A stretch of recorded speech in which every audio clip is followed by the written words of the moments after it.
Cadre হিসেবে নিয়োগ পাওয়ার সুযোগ পেয়েছি। পরবর্তী দুটি বিসিএসে আমরা বিনয়ের সঙ্গে বলতে চাই, পরবর্তী দুটি বিসিএসে পার্বত্য চট্টগ্রাম থেকে একজন নিরীক্ষা ক্যাডারে, একজন প্রশাসন ক্যাডারে সুযোগ পেয়েছে। পার্বত্য চট্টগ্রামের আমাদের এই যেই জনগোষ্ঠীর যে পর্যাপ্ত প্রতিনিধিত্ব সরকারি প্রক্রিয়ায়, সাংবিধানিক প্রক্রিয়ায়, রাষ্ট্রীয় প্রক্রিয়া অংশগ্রহণ নিশ্চিত করা প্রয়োজন। আমরা মনে করি যে সেই পর্যাপ্ত প্রতিনিধিত্বটি বিদ্যমান প্রক্রিয়া আমরা নিশ্চিত করতে পারিনি। অবশ্যই রাষ্ট্রীয় প্রক্রিয়ায়, সরকারি চাকরি নিয়োগ প্রক্রিয়ায় অনগ্রসর জনগোষ্ঠীর প্রতি যে দায়বদ্ধতা রয়েছে, সমতা প্রতিষ্ঠা করার জন্য, বৈষম্য নিরসন করার জন্য আমাদের পার্বত্য জনগোষ্ঠীর প্রতি আমাদের অবশ্যই সংবেদনশীলতা আমাদের প্রদর্শন করতে হবে বলে আমরা মনে করি। এর বাইরে আমাদের কাছে যে পরিসংখ্যান রয়েছে, আমাদের প্রান্তিক যে জনগোষ্ঠী রয়েছে, নিম্নবর্গের যে জনগোষ্ঠী রয়েছে, বাংলাদেশের মফস্বলে যেসব অঞ্চল রয়েছে, সেসব অঞ্চল থেকে পর্যাপ্ত প্রতিনিধিত্ব কিন্তু আমরা পূর্ণাঙ্গ মাত্রায় এখনো নিশ্চিত করতে পারিনি। মেট্রোপলিটন নির্ভর চাকরি ব্যবস্থাকে বাংলাদেশ ছাত্রলীগ দৃঢ়তার সঙ্গে প্রত্যাখ্যান করে। আমরা মনে করি যে অবশ্যই বাংলাদেশের চাকরি পদ্ধতি ব্যবস্থা সমতার স্বার্থে, বৈষম্য নিরসনের স্বার্থে অন্তর্ভুক্তিমূলক হতে হবে। বাংলাদেশের কৃষকের সন্তান, বাংলাদেশের শ্রমিকের সন্তান, মেহনতি মানুষের প্রতিনিধিত্ব আমরা মনে করি যে নিশ্চিত করার প্রয়োজন রয়েছে। সে কারণে অবশ্যই এক ধরনের প্রগ্রেসিভ ব্যবস্থা বাংলাদেশের সরকারের পক্ষ থেকে গ্রহণ করতে হবে। বিচার বিভাগের পর্যবেক্ষণে সেটি আসবে বলে আমরা দৃঢ়তার সঙ্গে বিশ্বাস করি। এই বাস্তবতাগুলোর আলোকে আমরা মনে করি যে আমাদের সংশ্লিষ্ট সকল পক্ষকে ধৈর্য ধারণ করতে হবে, এবং যেখানে আমরা নিজেরা নির্ধারণ করে দিচ্ছি আজকে শাহবাগে কিংবা বাংলাদেশের যে কোনো অঞ্চলে, আমরা এখানে নিজেরা যদি পার্বত্য চট্টগ্রামের যারা ক্ষুদ্র নৃতাত্ত্বিক গোষ্ঠী তাদের ভাগ্য নির্ধারণ করেছি। বাংলাদেশের কক্সবাজারে কিংবা চট্টগ্রামে একজন মাদ্রাসায় যে মেয়েটি পড়ছে, স্কুলে যে মেয়েটি পড়ছে, বাল্যবিবাহ, যৌতুক এসব নিরসন করে যে মেয়েটি আজকে লড়াই করছে, তার ভাগ্য নিয়ে ছিনিমিনি খেলার অধিকার বাংলাদেশ ছাত্রলীগ কখনোই স্বীকার করবে না। বাংলাদেশের প্রত্যেকটি মেয়ের নিরাপত্তা, প্রত্যেকটি মেয়ের স্বাধীনভাবে বেড়ে ওঠা, প্রত্যেকটি মেয়ের চাকরির নিশ্চয়তা এবং সাংবিধানিক প্রতিষ্ঠানকে বাংলাদেশ ছাত্রলীগ দৃঢ়তার সঙ্গে সমর্থন করে। আজকে প্রিয় বন্ধুগণ, যে কারণে সংবিধানে আমাদের 29 ধারার মধ্যে যেটি রয়েছে, সমতার যে নীতি রয়েছে, সেটিকে আমরা সমর্থন করি, এবং একই সঙ্গে অনগ্রসর জনগোষ্ঠীর প্রতি যে আমাদের দায়বদ্ধতা রয়েছে, ব্যাকওয়ার্ড সিটিজেনের প্রতি যে আমাদের দায়বদ্ধতা রয়েছে, সেটি প্রতিপালিত হওয়ার জন্য আহ্বান জানাই। আরেকটি বিষয় আমরা বলতে চাই যে আমাদের একটি স্লোগান দেওয়া হচ্ছে, এটি অনেক সময় পপুলিস্ট স্লোগান হলেই যে সেটিকে সমর্থন করতে হবে সেটিকে আমরা মনে করি না। মেধা না কোটা এ ধরনের একটি স্লোগান দেওয়া আছে। তার মানে বলা হচ্ছে যে মেধা এবং কোটা দুটি বৈপরীত্যমূলক ধারণা। আসলে কিন্তু সেটিও সঠিক ধারণা নয়। কারণ যারা এর আগে পরিপত্র অনুযায়ী যারা কিংবা আমাদের বিভিন্ন প্রগ্রেসিভ কোটা অনুযায়ী, শুধুমাত্র বাংলাদেশ নয়, যে কোনো কল্যাণধর্মী রাষ্ট্রের নিয়ম অনুযায়ী যারা বিশেষ ধরনের প্রোটেকশন পায়, তারাও কিন্তু সবাই মেধাবী। এখানে কে মেধাবী না, মেধার টেন্ডার দেওয়ার অধিকার তো কাউকে দেওয়া হয়নি। এখানে মেধাবী বিতরণ বোর্ড তো কেউ আর গঠন করেনি যে কে মেধাবী। যারা চাকরি পাচ্ছে তারা যেমন মেধাবী, যারা চাকরি পায় না তাদের মধ্যেও তো মেধাবী থাকতে পারে। এবং একই সঙ্গে সবচেয়ে বড় বিষয়, যারা এই আমাদের সরকারি যে রাষ্ট্রীয়ভাবে যে আমরা সুরক্ষা নীতিগুলো দিই, সেই সুরক্ষা নীতিগুলো কিন্তু যারা পায় তাদেরও কিন্তু আপনার প্রিলিমিনারি পরীক্ষায় পাস করতে হয়, তাদেরও রিটেন পরীক্ষায় পাস করতে হয়, ভাইভাতেও তাদেরকে পাস করতে হয়, এবং সবগুলো পরীক্ষায় উত্তীর্ণ হওয়ার পরেই কিন্তু এই আমরা যে ধরনের রাষ্ট্রীয় যে সুরক্ষাগুলো আমরা দিই সেগুলো কিন্তু প্রয়োগ করা হয়। আজকে আমাদের পার্শ্ববর্তী দেশ রাষ্ট্রের ভারত, সেখানে কিন্তু আমাদের যে শিডিউল কাস্ট রয়েছে এসসি আমাদের, এবং ট্রাইব কাস্ট যেগুলো রয়েছে এসটি যেটিকে বলে, আদার ব্যাকওয়ার্ড ক্লাস ওবিসি যেটি রয়েছে, এবং ইকোনমিক্যালি উইকেন্ড যে ক্লাসটি রয়েছে, বিশেষ করে উইমেনদের জন্য যেটি দেওয়া হয়, সেটির জন্য কিন্তু আমাদের সংরক্ষণের বিধান রয়েছে, এবং সেক্ষেত্রেও কিন্তু এই বিষয়টি সুনিশ্চিত করা হয়। এবং আরেকটি বিষয় সেটি হচ্ছে যে আমাদের পৃথিবীর প্রত্যেকটি দেশে, বিশেষ করে বিভিন্ন জনজাতি যেখানে থাকে, বিভিন্ন জাতি সেখানে থাকে, প্রত্যেকটি জাতিসত্তার প্রতিনিধিত্ব নিশ্চিত করার জন্য একটি সুস্পষ্ট বিধিবিধান থাকে। যে কারণে কোটা না মেধা এটি অন্তর্ভুক্তিমূলক সমাজ ব্যবস্থার সঙ্গে সঙ্গতিপূর্ণ কোনো রাজনৈতিক উচ্চারণ নয় বলে আমরা মনে করি। আমরা অবশ্যই সমতা চাই, আমরা অবশ্যই বৈষম্য নিরসন চাই, আমরা অবশ্যই সুযোগের সমতা চাই, অবশ্যই আমরা মেধাভিত্তিক কর্মসংস্থান চাই, এবং একই সঙ্গে অনগ্রসর জনগোষ্ঠীর প্রতি, পিছিয়ে পড়া জনগোষ্ঠীর প্রতি যে সংবেদনশীলতা থাকা প্রয়োজন রাষ্ট্রীয় অঙ্গীকারে, আমরা সেটির প্রতিফলন আমরা দেখতে চাই। প্রিয় বন্ধুগণ, আজকের এই আন্দোলনকে ঘিরে আজকে আমরা দেখতে পাচ্ছি যে সাধারণ শিক্ষার্থীদের অঙ্গীকারের প্রতি আমাদের সংবেদনশীলতা রয়েছে, কিন্তু একই সঙ্গে আমরা শঙ্কার সঙ্গে লক্ষ্য করছি যে আমাদের এই আন্দোলনকে ভিন্ন খাতে প্রবাহিত করার একটি প্রচেষ্টা রয়েছে, যেখানে যে আন্দোলনের কোনো প্রতিপক্ষ নেই, যে আন্দোলনের সঙ্গে সরকার পক্ষের আইনজীবী একমত, যেই আন্দোলনের জন্য সরকার পক্ষই লড়ছে, যে আন্দোলনের পক্ষে সরকার দল বলছে যে আন্তরিক, যে আন্দোলনের পক্ষে আমরা বাংলাদেশ ছাত্রলীগ যৌক্তিক অন্তর্ভুক্তিমূলক সমাধান করছি, সেই আন্দোলনকে প্রলম্বিত করার প্রচেষ্টা কোনো শুভ চিন্তা নয় বলে আমরা মনে করি, এবং এই আন্দোলনকে রাজনৈতিকভাবে ব্যবহার করার একটি প্রচেষ্টাও আমরা দেখতে পাচ্ছি। আজকে আমরা দেখতে পাচ্ছি যে আমাদের চলমান আন্দোলনকে রাজনৈতিকভাবে ব্যবহার করার প্রচেষ্টা তাদের আমরা দেখতে পাচ্ছি। আমরা দেখেছি মাননীয় প্রধানমন্ত্রী বঙ্গবন্ধু দেশরত্ন শেখ হাসিনার সরকার আমাদেরকে স্মার্ট নিয়োগ প্রক্রিয়া দিয়েছেন। আমাদের সরকারি বেসরকারি খাতে স্বচ্ছতা, মেধা, যোগ্যতার ভিত্তিতে চাকরির প্রক্রিয়া নিশ্চিত করেছেন। আমাদের প্রত্যেক বছর বিসিএস পরীক্ষা সহ সরকারি বেসরকারি চাকরির সুযোগ তৈরি করে দিয়েছেন। আমাদের উদ্যোক্তা হওয়ার সুযোগ মাননীয় প্রধানমন্ত্রী বঙ্গবন্ধু দেশরত্ন শেখ হাসিনার সরকার তৈরি করে দিয়েছেন। তরুণ প্রজন্মের সঙ্গে শেখ হাসিনা সরকারের সম্পর্ক হচ্ছে আত্মিক সম্পর্ক। তরুণ প্রজন্মের সঙ্গে শেখ হাসিনা সরকারের সম্পর্ক হচ্ছে হৃদয়ের সম্পর্ক। তরুণ প্রজন্মের সঙ্গে শেখ হাসিনা সরকারের সম্পর্ক হচ্ছে অভিন্ন মুক্তিযুদ্ধের চেতনা বাস্তবায়নের অভিন্ন লড়াইয়ের সম্পর্ক। আজকে আমরা দেখতে পাচ্ছি যে শিক্ষার্থীদের এই আন্দোলনকে ভিন্ন খাতে প্রবাহিত করার জন্য বিএনপি জামায়াত গোষ্ঠী, যেই বিএনপি জামায়াত গোষ্ঠী তরুণ প্রজন্মের স্থায়ী শত্রু, যেই বিএনপি জামায়াত গোষ্ঠী তরুণ প্রজন্মের স্বপ্ন নিয়ে ছিনিমিনি খেলেছে, তারা আজকে এই আন্দোলনে সংহতি প্রকাশ করার জন্য চেষ্টা করছে। লন্ডন থেকে যারা আজকে এই আন্দোলনে সংহতি প্রকাশ করার জন্য চেষ্টা করছে, তাদের কাছে আমরা প্রশ্ন রাখতে চাই যে প্রশাসনে ভাইয়া ক্যাডার কে চালু করেছিল? দলীয় ক্যাডার এবং বিসিএস ক্যাডার হওয়াকে সমার্থক শব্দে কে পরিণত করেছিল? পিএসসিতে আজকে যে আস্থা তৈরি হয়েছে, পিএসসিতে যেভাবে স্বচ্ছতা, মেধাভিত্তিক যে সাংবিধানিক প্রতিষ্ঠানটি সুনাম ছড়িয়েছে, পিএসসিকে হাওয়া ভবনের এক্সটেনশনে কে পরিণত করেছিল বাংলাদেশের ছাত্র সমাজের, সেই বিষয়টি কিন্তু জানা রয়েছে। 24তম বিসিএস এর প্রশ্নভাষার বাস্তবতা, 27তম বিসিএস বাতিল করা এবং ফিফা বিশ্বকাপের জন্য যেমন আমরা 4 বছর অপেক্ষা করি, সেই 4 বছরের অধিক সময় বিসিএস পরীক্ষার জন্য বিএনপি জামায়াতের সময় আমাদেরকে অপেক্ষা করতে। দুর্নীতি ছাড়া, অনিয়ম ছাড়া, প্রশ্নপত্র ফাঁস ছাড়া কোনো ধরনের চাকরি পাওয়ার সুযোগ ছিল না। ছাত্রদলের ক্যাডার হওয়া মানেই বিসিএস ক্যাডার হওয়া। পরীক্ষার হলগুলোতে রীতিমতো এক্সাম সেন্টার বানিয়ে ছাত্রদলের ক্যাডাররা পরীক্ষা দিয়েছে, বাংলাদেশের ছাত্র সমাজ সেটি ভুলে নাই। এবং আমরা আরও লক্ষ্য করি, লন্ডন থেকে যারা ওয়াজ নসিহত করছে, তাদের যিনি ওয়াজ নসিহত করছেন বিসিএস পরীক্ষা দেওয়া তার যোগ্যতাই নেই, বিশ্ববিদ্যালয়ে তিনি লেখাপড়া করেননি। আজকে তিনি ডিকটেট করছেন যে বিসিএস পরীক্ষায় কারা অংশগ্রহণ করতে পারে, মেধার ভিত্তিতে হওয়া উচিত কিনা। আমরা মনে করি এটি সুস্পষ্টভাবে ছাত্র সমাজের সঙ্গে তামাশা, এটি ছাত্র সমাজের সঙ্গে প্রহসন। আমরা দৃঢ়তার সঙ্গে বিশ্বাস করি মাননীয় প্রধানমন্ত্রী বঙ্গবন্ধু দেশরত্ন শেখ হাসিনার সরকারই একটি যৌক্তিক অন্তর্ভুক্তিমূলক যে সমাধান প্রয়োজন, সেই সমাধানটি মাননীয় প্রধানমন্ত্রী বঙ্গবন্ধু দেশরত্ন শেখ হাসিনার সরকারই এটি সুনিশ্চিত করবে। যারা সাধারণ শিক্ষার্থী রয়েছে, আমরা দেখি যে হাইকোর্টের আমাদের সুপ্রিম কোর্টের পর্যবেক্ষণের পরে আমাদের সাধারণ শিক্ষার্থীরা কিন্তু ফিরে এসেছে। আমরা মনে করি যে তারাই সত্যিকারের এই দাবিটির একটি স্থায়ী সমাধান চায়। এর বাইরে যারা রয়েছে তারা, আমরা মনে করি, একজনের পলিটিক্যাল অ্যাটেনশন সিকিং এর প্রবণতা থেকে তারা এই কাজটি করছে। এই প্রফেশনাল আন্দোলনকারী এবং যারা প্রফেশনাল আন্দোলনহারী, যারা বারবার বাংলাদেশের জনগণ থেকে বিচ্ছিন্ন হয়ে আন্দোলনে হেরেছে, তারা সবসময় এই ধরনের ষড়যন্ত্রের উপায়ে লাশের রাজনীতি কায়েম করে, কৃত্রিম পরিস্থিতি তৈরি করে যারা রাজনৈতিক দূরভিসন্ধি খুঁজছে বাংলাদেশের ছাত্র সমাজ, তাদের বিরুদ্ধে সোচ্চার রয়েছে। এবং আমরা যে কোনো মূল্যে আমরা আহ্বান জানাবো, শিক্ষা প্রতিষ্ঠানে শিক্ষার পরিবেশকে আমাদের ফিরিয়ে আনতে হবে। আমরা ক্লাস করব, লেখাপড়া করব, লাইব্রেরিতে সময় দিব, প্রস্তুতি নিব, এবং একই সঙ্গে আমাদের যৌক্তিক কোনো কথাবার্তা থাকলে যৌক্তিক উপায়ে সেটি আমরা সংশ্লিষ্ট সকল মহলের কাছে আমরা তুলে ধরবো। কিন্তু তার জন্য শিক্ষা প্রতিষ্ঠানকে জিম্মি করা, তার জন্য স্বাভাবিক জনজীবনকে জিম্মি করার অধিকার কারো রয়েছে বলে আমরা মনে করি। এবং সেক্ষেত্রে তাদের উদ্দেশ্যটিকে আজকে তো এই মুহূর্তে তো বাংলাদেশে কোটা নেই। আজকে যারা চাকরির জন্য বা আগের নিয়ম বহালের জন্য যারা আন্দোলন করছে, তারা কি চাকরিজীবী না আন্দোলনজীবী? আজকে বাংলাদেশের ছাত্র সমাজের পক্ষ থেকে কিন্তু এই প্রশ্নটি আসছে। আন্দোলন করে যারা জীবিকা অর্জন করতে চায় বাংলাদেশের ছাত্র সমাজের স্বার্থে, তাদের বিরুদ্ধে আমরা প্রস্তুত রয়েছে। এই পর্যায়ে আজকে আমাদের উদ্ভূত বিষয়ে বাংলাদেশ ছাত্রলীগের পক্ষ থেকে আমরা আমাদের যে সুচিন্তিত মত আমরা কিন্তু আবারও সুস্পষ্ট করেছি, শিক্ষার্থীদের দাবির প্রতি আমাদের সংবেদনশীলতা রয়েছে, শিক্ষার্থীদের অঙ্গীকারের প্রতি আমাদের ভালোবাসা রয়েছে, শিক্ষার্থীদের লড়াইয়ের প্রতি আমাদের শ্রদ্ধা রয়েছে। এবং একই সঙ্গে যারা ষড়যন্ত্রকারী শক্তি রয়েছে, যারা আমাদের বাংলাদেশের ছাত্র সমাজকে যারা গণমানুষের প্রতিপক্ষ বানাতে চায়, তাদের বিরুদ্ধে বাংলাদেশ ছাত্রলীগ অবিচলভাবে লড়ে যাবে। প্রিয় বন্ধুগণ, এই পর্যায়ে আজকে বাংলাদেশ ছাত্রলীগের পক্ষ থেকে বিদ্যমান ইস্যুতে আমাদের যে মতামত রয়েছে, সেই মতামতটি আমরা আপনাদের মাধ্যমে গোটা বাংলাদেশ ছাত্র সমাজের কাছে, আমাদের সংশ্লিষ্ট সকলের কাছে তুলে ধরতে চাই। শিক্ষা প্রতিষ্ঠানে একাডেমিক পরিবেশ অব্যাহত রাখা, জনদুর্ভোগ তৈরি না করে ক্লাস পরীক্ষায় ফিরে আসা এবং কোটা ইস্যুর যৌক্তিক ও অন্তর্ভুক্তিমূলক সমাধানের দাবিতে বাংলাদেশ ছাত্রলীগের সংবাদ সম্মেলন। প্রিয় সাংবাদিকবৃন্দ, বাংলাদেশের স্বাধীনতা সংগ্রামে নেতৃত্ব দানকারী শহীদের রক্তস্নাত বাংলার ছাত্র সমাজের নির্ভরতা নিশ্চয়তার স্থায়ী ঠিকানা, বাংলা ভাষা ও বাঙালি জাতীয়তাবাদ কেন্দ্রিক শিক্ষা, সাহিত্য, কর্মসংস্থান বিনির্মাণে বিরতিহীন ক্রিয়াশীল সংগঠন বাংলাদেশ ছাত্রলীগের পক্ষ থেকে উপস্থিত সাংবাদিক সহযোদ্ধা এবং দেশের শিক্ষার্থী সমাজের প্রতি প্রীতি এবং শুভেচ্ছা জানাই।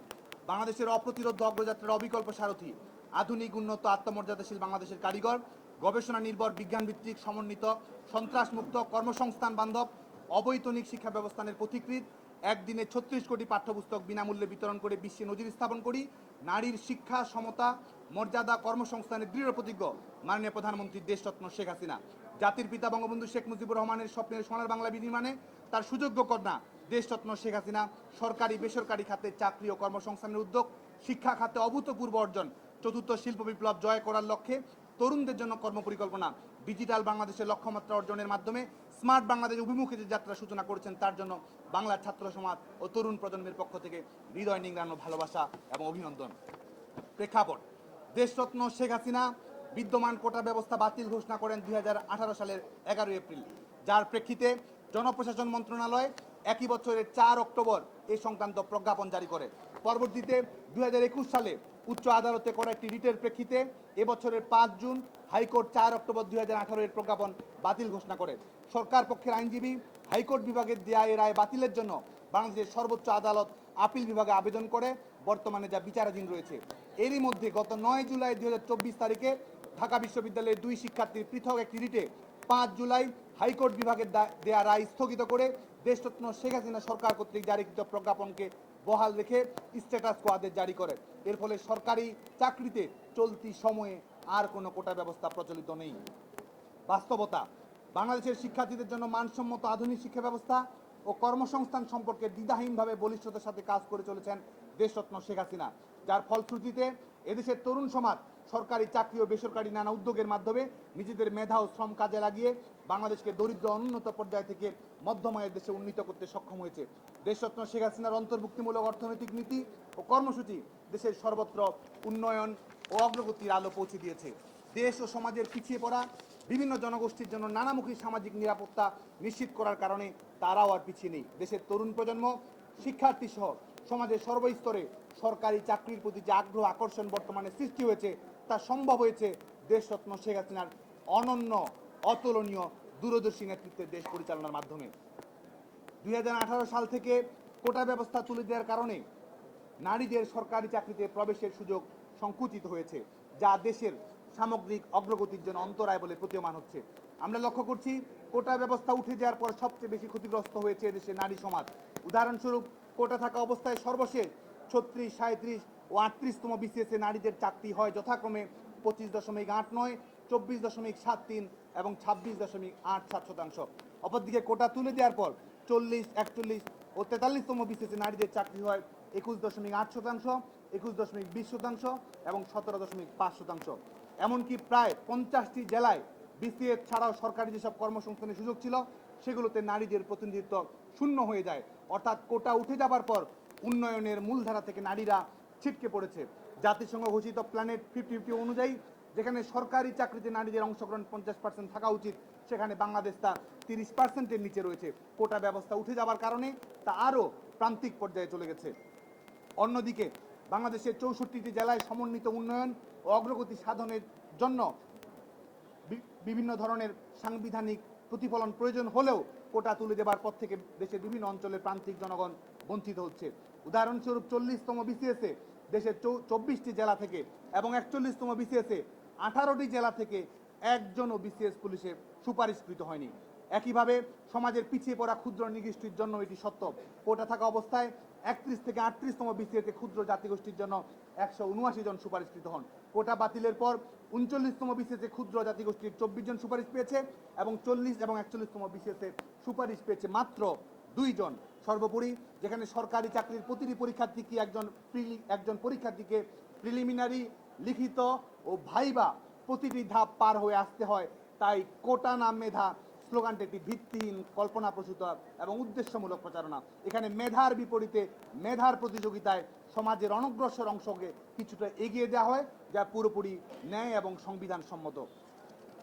জনদুর্ভোগ: আদালতের চূড়ান্ত রায় পর্যন্ত অপেক্ষা না করে আদালতের বিচারিক প্রক্রিয়ার অন্তর্ভুক্ত হয়ে নিজেদের বক্তব্য তুলে না ধরে বর্তমানে আন্দোলনের নামে প্রকৃতপক্ষে সাধারণ জনগণের জীবনযাত্রা ব্যাহত করার প্রচেষ্টা চলছে, যা কোনো মতেই আর যৌক্তিক পদক্ষেপ নয়। এই আন্দোলনের কারণে চলমান এইচএসসি পরীক্ষার্থীদের পড়াশোনায় বিঘ্ন ঘটছে, হাসপাতালে রোগীদের যাতায়াত সম্ভব হচ্ছে না, জরুরি রাষ্ট্রীয় প্রয়োজন যেমন সম্পদ যেমন তেল, গ্যাস, নিত্য প্রয়োজনীয় দ্রব্য পরিবহন দুরূহ হয়ে উঠছে, কর্মজীবী শ্রমজীবী মানুষের জীবনযাত্রা অচল হয়ে যাচ্ছে। আন্দোলন খেলা ও হিরোইজম প্রদর্শনের এই মানসিকতা এদেশের শিক্ষিত তরুণ প্রজন্মের প্রতি সাধারণ মানুষের বিরূপ প্রতিক্রিয়া সৃষ্টি করছে। এমত অবস্থায় কোটা বাতিল বা সংস্কারের জন্য দেশব্যাপী যে আন্দোলন পরিচালিত হচ্ছে সেই সম্পর্কে পুনরায় ভাবনার প্রয়োজন রয়েছে। কোটা সংক্রান্ত বিষয়টি সংবেদনশীলতা সম্পর্কে সম্পূর্ণ ওয়াকিবহাল হওয়ার পরেও একথা বিবেচনাধীন যে আন্দোলনকারীরা সমাজ ও দেশ হতে কেউ বিচ্ছিন্ন নয়। নিজেদের দাবি ও সুনিশ্চিত ভবিষ্যৎ চিন্তার পাশাপাশি সাধারণ মানুষের দুর্ভোগের বিষয়টিও তারা কোনোভাবে এড়িয়ে যেতে পারে না। বিষয়টি এমন পর্যায়ে চলে যাচ্ছে যেন সাধারণ জনগণ বনাম শিক্ষার্থী এমন একটি অবস্থা দাঁড়িয়ে গেছে। আন্দোলনকারীদের প্রতি আহ্বান, বিদ্যমান প্রতিটি বাস্তবতার বিবেচনায় নিয়ে বাংলাদেশ ছাত্রলীগ মনে করে কোটা ব্যবস্থায় একটি যৌক্তিক ও অন্তর্ভুক্তিমূলক সমাধান ও সংস্কার আনয়ন করা এই মুহূর্তে সবচেয়ে জরুরি পদক্ষেপ। এই পদক্ষেপ বাস্তবায়নে কোনো হঠকারিতা নয়, কোনো তাড়াহুড়ো নয়, কোনো মব জাস্টিস নয়, কোনো অবরোধ বা জিম্মি পরিস্থিতি তৈরি করে স্পট ডিসিশন গ্রহণ করা সম্ভব নয়। কোটা ব্যবস্থার সময়োপযোগী সংস্কার আনয়নের জন্য একটি সমন্বিত রাষ্ট্রীয় উদ্যোগের মাধ্যমে সংশ্লিষ্ট সকল পক্ষের সাথে আলাপ আলোচনা সাপেক্ষে বৈশ্বিক প্রেক্ষাপটে বর্তমান ও ভবিষ্যৎ রাষ্ট্র কাঠামোর প্রেক্ষিতে একটি যৌক্তিক অন্তর্ভুক্তিমূলক স্থায়ী সমাধান উদ্যোগ প্রয়োজন। এমন উদ্যোগে এদেশের ছাত্র সমাজ, তরুণ প্রজন্ম তাদের মেধা মনন্দে একটি উপযুক্ত ব্যবস্থা প্রণয়নে সক্রিয়ভাবে ভূমিকা রাখতে পারে। কিন্তু তেমন কোনো সমন্বিত উদ্যোগের আহ্বান না জানিয়ে, এমনকি আদালতের চূড়ান্ত রায় পর্যন্ত অপেক্ষা না করেই কেন এই অনিশ্চেজ আন্দোলন? হাইকোর্টের রায়ের বিরুদ্ধে সরকার আপিল করেছে, বর্তমানে যা বিচারাধীন বিষয়। একটি বিষয় যখন আদালতের গণ্ডিতে প্রবেশ করে তখন তার সমাধান আইনের কাঠামোতেই হতে হয় এবং এর জন্য প্রয়োজনীয় সময় অপেক্ষা করতে হয়। এ কথা কি আন্দোলনকারীরা অবগত নন? পাশাপাশি হাইকোর্টের পৃথক আরেকটি রায়ে যখন স্ট্যাটাস কো অবস্থা জারি করে সরকারি চাকরিতে কোটা বাতিলের সিদ্ধান্ত বহাল রাখা হয়েছে, সেহেতু আইনের পরবর্তী ধাপগুলো অপেক্ষা না করে কেন জনসাধারণ বিরোধী অব্যাহত অবরোধ রাখতে হবে তা এদেশের মানুষ, এদেশের ছাত্র সমাজ জানতে চায়। একই সাথে দেশের আইন, বিচার ও নির্বাহী বিভাগের পার্থক্য সম্পর্কে আমাদেরকে জানতে হবে। রাষ্ট্র ব্যবস্থার পৃথক তিনটি কাঠামো, সেপারেশন অফ স্টেট, আইন, বিচার ও নির্বাহী বিভাগ। প্রতিটি বিভাগ পৃথক ও স্বাধীনভাবে কাজ করে এবং একটি অন্যটির কাজে হস্তক্ষেপ করে না। কোটা বাতিলের নির্বাহী আদেশ যেহেতু বিচার বিভাগ থেকে বাতিল করা হয়েছে, সেহেতু আদালতে এটির কার্যক্রম শেষ হওয়ার পরই কেবল আইন ও নির্বাহী বিভাগ নতুন করে নিজেদের সিদ্ধান্ত নিতে পারে এবং ততদিন অপেক্ষা করতে হবে। রাষ্ট্র কাঠামোর এই মৌলিক বিষয় না বুঝে জনগণকে জিম্মি করে তথাকথিত আন্দোলন চালা হলে আন্দোলনকারীদের এটিও মনে রাখা দরকার, এদেশের আইন বিভাগ সার্বভৌম, বিচার বিভাগ স্বাধীন এবং নির্বাহী বিভাগ জনগণের ভোটে প্রতিষ্ঠিত। তাই অহেতুক কোনো উদ্দেশ্য প্রণোদিত আন্দোলনের কাছে কেউ নতি স্বীকার করবে না। সার্বিক পরিস্থিতি বিবেচনায় নিয়ে বাংলাদেশ ছাত্রলীগ দেশের শিক্ষার্থী সমাজের প্রতি আহ্বান জানাচ্ছে, আন্দোলনের নামে অনিঃশেষ অবরোধ কার্যক্রম পরিচালনা কোনোভাবেই দাবির সুষ্ঠু সমাধান নিয়ে আসতে পারে না। চলমান এইচএসসি পরীক্ষা, তীব্র তাপদাহ এবং মানুষের স্বাভাবিক জীবনযাত্রার মতো গুরুত্বপূর্ণ বিষয়গুলো বিবেচনায় নিয়ে সড়ক অবরোধ, নিরবিচ্ছিন্ন যোগাযোগ ব্যবস্থা ও জীবনযাত্রায় বাধা বিঘ্ন সৃষ্টি এবং ক্লাস পরীক্ষা বর্জনের কর্মসূচি থেকে তাদের অবিলম্বে ফিরে আসতে হবে। শিক্ষার্থীদের মনে রাখতে হবে, কোটা ব্যবস্থা বাতিল করেছে সরকার, উচ্চ আদালতে কোটা ব্যবস্থা বাতিলের সিদ্ধান্ত পুনর্বহালের পক্ষে কাজ করছে সরকারের আইনজীবী। তাই দেশরত্ন শেখ হাসিনার প্রতি আস্থা রেখে স্বাভাবিক আইনগত প্রক্রিয়ায় কোটা সংক্রান্ত জটিলতার যৌক্তিক সমাধান নিয়ে আসার জন্য শিক্ষার্থীদের সব রকম বিশৃঙ্খলাপূর্ণ কর্মকাণ্ড থেকে বিরত থাকতে হবে। কোটা সংক্রান্ত বিষয়টি আদালতে বিচারাধীন এবং কেউই দেশের প্রচলিত আইনের ঊর্ধ্বে নয় বিধায় আইনি প্রক্রিয়াতে চূড়ান্ত, স্থায়ী, যৌক্তিক ও ইনক্লুসিভ সমাধানের দিকে এগোতে হবে। এক্ষেত্রে দেশের শিক্ষার্থী সমাজের নির্ভরতার প্রতীক, নিঃস্বতার প্রতীক দেশরত্ন শেখ হাসিনা তাদের পাশে রয়েছেন, বাংলাদেশ ছাত্রলীগ তাদের পাশে রয়েছে। তারা ক্লাস পরীক্ষায় ফিরে গিয়ে শিক্ষা প্রতিষ্ঠানের একাডেমিক পরিবেশ স্বাভাবিক রাখবে, এটি আমরা সকলে প্রত্যাশা করি। পরিশেষে বিদ্যমান পরিস্থিতিতে বাংলাদেশ ছাত্রলীগ সর্বোচ্চ দায়িত্বশীলতার পরিচয় দিয়ে দেশের শিক্ষার্থী সমাজের পাশে অবস্থান করেছে। সংশ্লিষ্ট সকল পক্ষের সঙ্গে আলাপ আলোচনা সাপেক্ষে সমস্যার গভীরে গিয়ে বাংলাদেশ ছাত্রলীগ তাৎক্ষণিক সমাধান নয়, বরং বিচার বিভাগীয় পর্যবেক্ষণের আলোকে সাংবিধানিক অনুশাসন অক্ষুণ্ণ রেখে অনগ্রসর জনগোষ্ঠীর প্রতি দায়বদ্ধতাকে বিবেচনায় নিয়ে জেন্ডার সমতা নিশ্চিতকল্পে প্রান্তিক ও নিম্নবর্গীয় মানুষের প্রতি রাষ্ট্রীয় দায়িত্বের আলোকে যৌক্তিক, অন্তর্ভুক্তিমূলক, স্থায়ী, যুগোপযোগী ইতিবাচক সমাধান নিয়ে আসার জন্য কাজ করছে বাংলাদেশ ছাত্রলীগ। কোটা সংক্রান্ত বিষয়টি বর্তমানে দেশের সর্বোচ্চ আদালতে বিচারাধীন থাকায় বাংলাদেশ ছাত্রলীগ আদালতের প্রতি আস্থা জ্ঞাপন করে জানাচ্ছে যে ন্যায় বিচার প্রতিষ্ঠার প্রতীক উচ্চ আদালত এদেশের মহান সংবিধানে উল্লেখিত অন্তর্ভুক্তিমূলক কর্মসংস্থান এবং সুযোগের সমতা নিশ্চিত করার লক্ষ্যে বিদ্যমান বাস্তবতায় কোটা নিয়ে এমন সিদ্ধান্ত গ্রহণ করবে যা যা যা সংশ্লিষ্ট সকল পক্ষের জন্য একটি অন্তর্ভুক্তিমূলক সমাধান হবে, দেশের প্রতিটি নাগরিককে মেধা এবং অনগ্রসর জনগোষ্ঠীর প্রতি দায়বদ্ধতার ভিত্তিতে কর্মসংস্থানের নিশ্চয়তা দান করবে। তাই আন্দোলনের নামে দেশের শিক্ষার্থী সমাজ এবং শিক্ষা ব্যবস্থাকে জিম্মি করা, জনসাধারণের স্বাভাবিক জীবনযাত্রায় ব্যাঘাত ঘটানো, দেশরত্ন শেখ হাসিনার পরিকল্পিত স্মার্ট বাংলাদেশ অভিমুখে অগ্রযাত্রা ব্যাহত করার যে কোনো প্রচেষ্টার বিরুদ্ধে দেশের ছাত্র সমাজকে নিয়ে আমরা ঐক্যবদ্ধভাবে সোচ্চার রয়েছি। সবাইকে ধন্যবাদ। জয় বাংলা, জয় বঙ্গবন্ধু।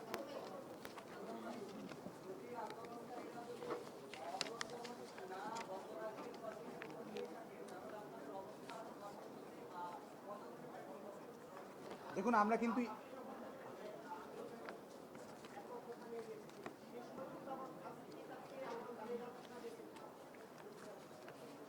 এটি সুস্পষ্টভাবে একটি অবিবেচনা প্রসূত এবং হঠকারী সিদ্ধান্ত। কারণ এই মুহূর্তে বাংলাদেশে রাইট নাও তাদের কিন্তু তারা তো চাকরির পরীক্ষা অবতীর্ণ, তারা চাকরির প্রস্তুতি নেবে এবং এই মুহূর্তে বাংলাদেশে কোনো নিয়োগ বিজ্ঞপ্তিতে কিন্তু কোটা বিধানটি নেই। তাহলে কেন এই ব্লকেট করা?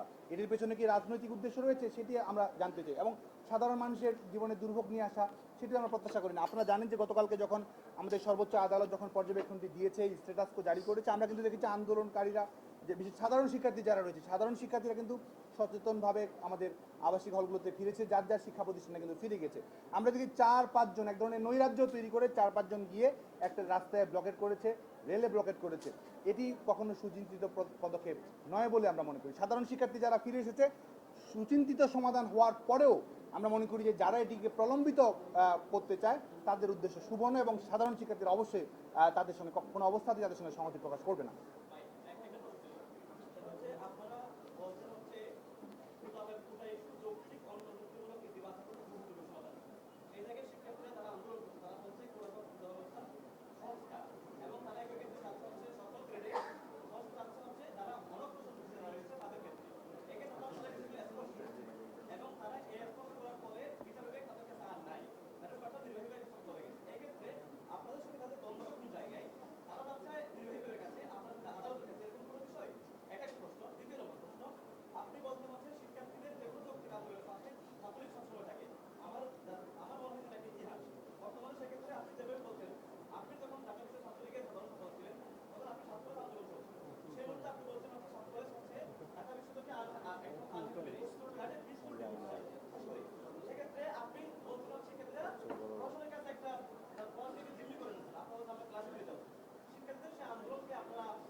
ধন্যবাদ।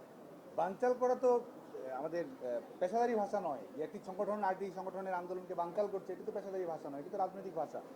আর যেটি আমরা বলছি যে সেটি হচ্ছে যে আমাদের বিদ্যমান সমস্যা আমরা যেটি বলছি এবং যে জায়গায় বিরোধ, কারণ এটি কিন্তু দেখুন এটি কিন্তু সমাধান হয়েছে, বিচার বিভাগের নিজস্ব পর্যবেক্ষণ দিয়েছে এবং এটির জন্য সংশ্লিষ্ট সকল পক্ষকে আমরা ধৈর্য ধরার জন্য আহ্বান জানাচ্ছি। এবং আমরা কিন্তু বলছি যৌক্তিক অন্তর্ভুক্তিমূলক সংস্কার এটি হওয়া প্রয়োজন এবং সেটির জন্য অবশ্যই নির্বাহী বিভাগ, বিচার বিভাগ কে কার কাছে চাচ্ছে না চাচ্ছে বিষয়টি তো এটি নয়। এটির জন্য তো কমন সেন্সেরই প্রয়োজন রয়েছে। এখানে বিচার বিভাগের একটি পর্যবেক্ষণ অবশ্যই রয়েছে এবং সাময়িক যে সমাধানটি প্রয়োজন, বিচার বিভাগ কিন্তু সেটিও দিয়েছে, স্ট্যাটাস কো দিয়েছে। বিচার বিভাগ এখানে সাময়িক সমাধান তৈরি করছে। স্থায়ী সমাধানের পরে হাইকোর্ট বিভাগের পূর্ণাঙ্গ রায় আসবে, তার প্রেক্ষিতে অ্যাপিলেট ডিভিশনের যে পর্যবেক্ষণ থাকবে, সেই পর্যবেক্ষণের পরে কিন্তু নির্বাহী বিভাগ সিদ্ধান্ত গ্রহণ করবে। এটি তো যুগপৎ সিদ্ধান্ত নেওয়ার কোনো বিষয় নেই যে আইন বিচার বিভাগ এবং আমাদের নির্বাহী বিভাগ একই সঙ্গে সিদ্ধান্ত গ্রহণ করবে। এটি তো একটি সমন্বয়ের বিষয় এবং সেটির কারণে বিচার বিভাগের পর্যবেক্ষণের পরেই কিন্তু নির্বাহী বিভাগ সেখানে হস্তক্ষেপ করতে পারে এবং সে কারণে আমরা মনে করি যে এটি সমাধানের দরজাটি উন্মুক্ত হয়েছে। কারণ আন্দোলনকে প্রলম্বিত করা, আমাদের যে জায়গায় বিরোধ, আপনি যে প্রশ্নটি নিয়ে এসেছেন, আন্দোলনকে প্রলম্বিত করা, জনদুর্ভোগ তৈরি করা এবং আন্দোলনের যেখানে বিকল্প উপায় রয়েছে। আজকে তো রাস্তাঘাট অবরোধ করা, রেল অবরোধ করা, এগুলো না করে শিক্ষা প্রতিষ্ঠানের অভ্যন্তরিত রাজনৈতিক দাবি দেওয়া, যৌক্তিক দাবি দেওয়া তুলে ধরার একটি সুযোগ তাদের সবসময় রয়েছে। যেখানে বিকল্প রয়েছে, আইনগত সুযোগ রয়েছে এবং ইতিমধ্যেই তাৎক্ষণিক সাময়িক সমাধান এসেছে, এই মুহূর্তে যেখানে কোনো সমাধান নেই সেখানে এটিকে প্রলম্বিত করা সঠিক সিদ্ধান্ত নয় বলে আমরা মনে করি।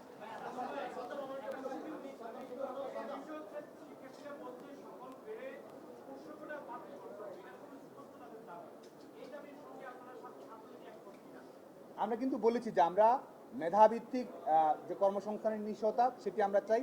সংবিধানের 29 অনুচ্ছেদে সমতার নীতি রয়েছে, বৈষম্য নিরসনের নীতি রয়েছে এবং একই সঙ্গে অনগ্রসর জনগোষ্ঠীর প্রতি যে আমাদের দায়বদ্ধতা রয়েছে সেটি একটি যুগপৎ সমন্বয় করতে। আমরা বলেছি এটি পলিসি ডিসকাশনের বিষয়, এটি হটকারী বা তাৎক্ষণিক কোনো সমাধানের কোনো বিষয় নয়, কারণ এটি একটি স্থায়ী।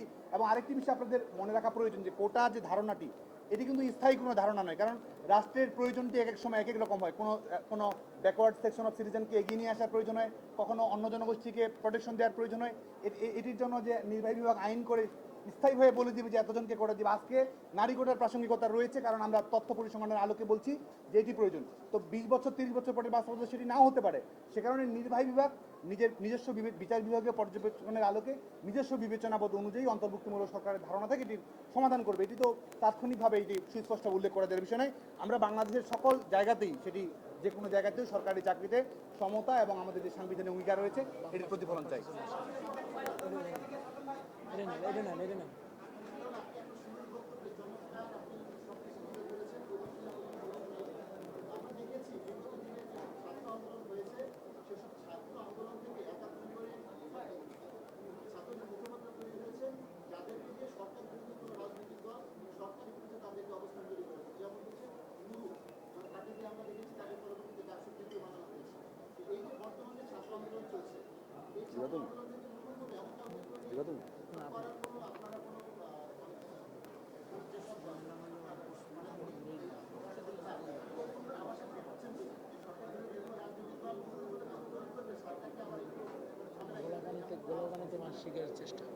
সেই চেষ্টা তো রয়েছেই, কারণ এটি একটি ইস্যুভিত্তিক আন্দোলন। সেই ইস্যুভিত্তিক আন্দোলনকে রাজনৈতিক রূপ দেওয়ার চেষ্টা তো হচ্ছেই, সেই প্রবণতা তো আমরা দেখতে পাচ্ছি এবং আমরা সেই বিষয়ে আমাদের বক্তব্য উপস্থাপন করেছি। বরং সাধারণ শিক্ষার্থীরা কিন্তু এটি ইস্যুর মধ্যেই রাখতে চায়। সাধারণ শিক্ষার্থীরা কিন্তু এটি যৌক্তিক সমাধান চায়, আইনগত সমাধান চায়। সাধারণ শিক্ষার্থী কিন্তু সেটি রয়েছে, কিন্তু এখানে যারা রাজনৈতিকভাবে যারা সুবিধা গ্রহণ করতে চায়, যারা সুযোগ সন্ধানী রয়েছে, যারা আমাদের জনগণ থেকে বিচ্ছিন্ন রয়েছে, যারা আন্দোলন এবং নির্বাচনের রাজনীতিতে ব্যর্থ হয়েছে, তারা এটিকে তাদের যে একটি শিক্ষার্থীদের একটি ইস্যুভিত্তিক আন্দোলনকে তারা তাদের দুর্নীতিবাদদের যে পুনর্বাসন করতে হবে সেই আন্দোলনে পর্যবেসিত তারা করতে চায়। তো বাংলাদেশ ছাত্রলীগ শুধু নয়, বাংলাদেশ ছাত্র সমাজ এটি নিয়ে সচেতন রয়েছে এবং আমরা মনে করি যে বাংলাদেশ ছাত্র সমাজই এটি যৌক্তিক যে সুরা হচ্ছে সেই পথকে বাংলাদেশ ছাত্র সমাজ সবসময় স্বাগত জানায়।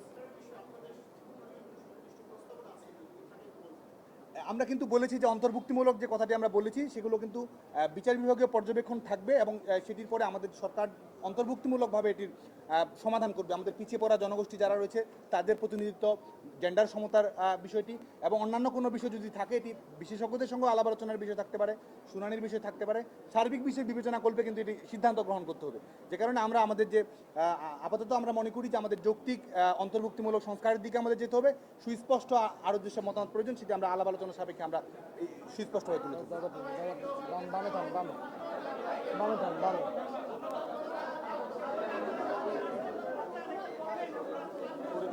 দাদা বলেন, দাদা ভাস্কর একদম নিচে উড়ে গেলে তো দাদারটা নিয়ে ক্লোজ একটু